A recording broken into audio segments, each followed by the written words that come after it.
guys, Alec, Peirce at the ranch, and I'm not sure if y'all know that I'm a hunter. Well, yeah, because it's on my list at the end of the video.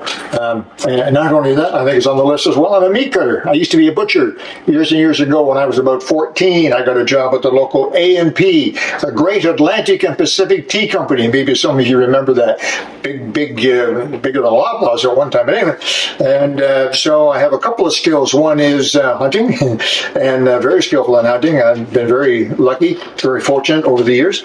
And secondly, I process my own meat.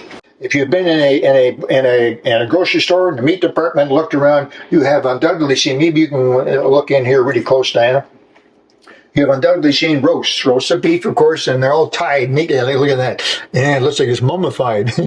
But anyway, you see nice, neat strings around them and nice knots on them, all nice and tight. They don't loosen up, and on they go. Now, you might think, my gosh, how does the butcher do that? He must spend hours tying those up. No, it takes minutes because there's a special knot. I don't know what it's called. I don't know if it has a name. I was a Queen Scout, which is like a Master Scout to you folks down in the United States. People in the Commonwealth will know what I mean by Queen Scout many years ago. And I knew all the knots. But this is a knot that I learned when I was about 14 years old. I got a job at the local A&P, the meathead. We called him the meat manager, meathead.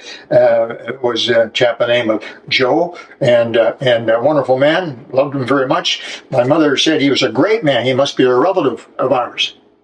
That's the way my mother's philosophy worked. Really nice people, must have been relatives. Anyway, and I got a job there, and he taught me meat cutting, and it stood me in good stead when I went to university years later. I needed some money, and I got another job as a meat cutter. Meat cutters were in great demand at the time.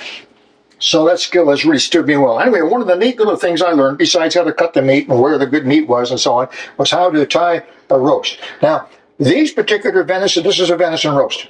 Nice little roast, probably weighs about 3 pounds, maybe 3 or 4 pounds. And you don't really need to tie it because it's one piece. I trim all the extras off. It's really a one-piece roast. Tying a roast, like a blade roast or a rump roast or something, is usually done to keep the various parts, because a roast, a piece of meat is not like this. It's not a solid hunk of meat. Usually it has a seam in it between the muscles, and you have to tie them together so they don't all fall apart. When you roast them, you don't really have to tie these roasts in one piece. Why do I tie them? Number one, keep them compact. Tightens them up so they're nice and compact, you see? Nice tight little roast. That makes it a little easier for cooking and cutting and everything else. And secondly, Diana and I would never cook that roast.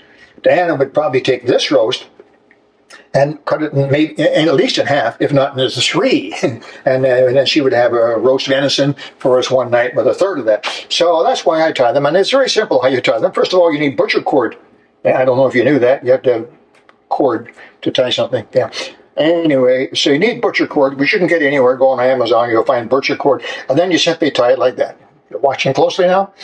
Bend around there like so. Pull it snugly.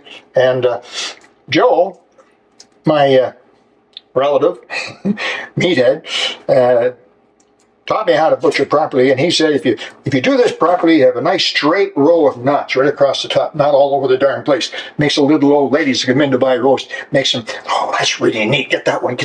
Nothing to do with the meat, right? So how do I do that? Well, it's really very simple.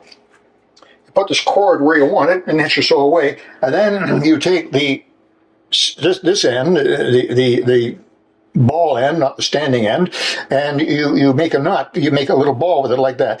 You just go around and tuck it in like so. I'll do it quickly one more time.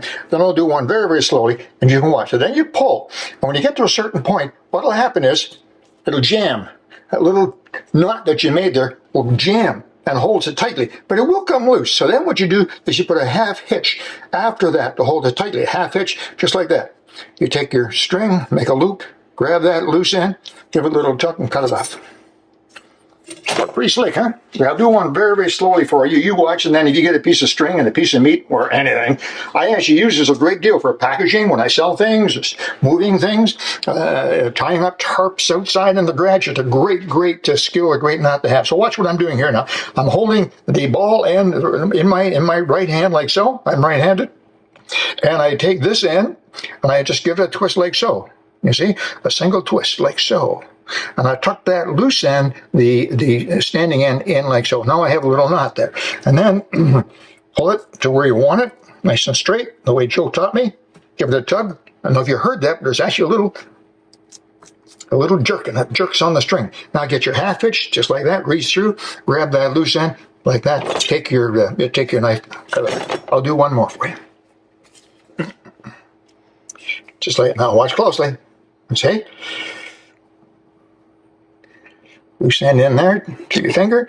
There's the knot. You can see the knot. Now listen. There's a little pop. Half inch to hold it tight. One more, and this roast is done.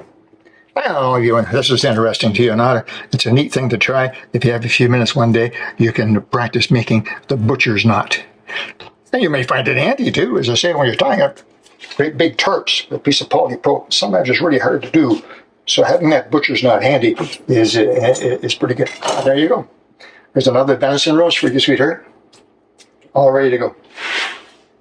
Just that simple. How to make a butcher's knot, which you can use for a lot of things. That's it. Simple. Alec, Peirce at the ranch. Hope you enjoyed that. Take care. Bye-bye.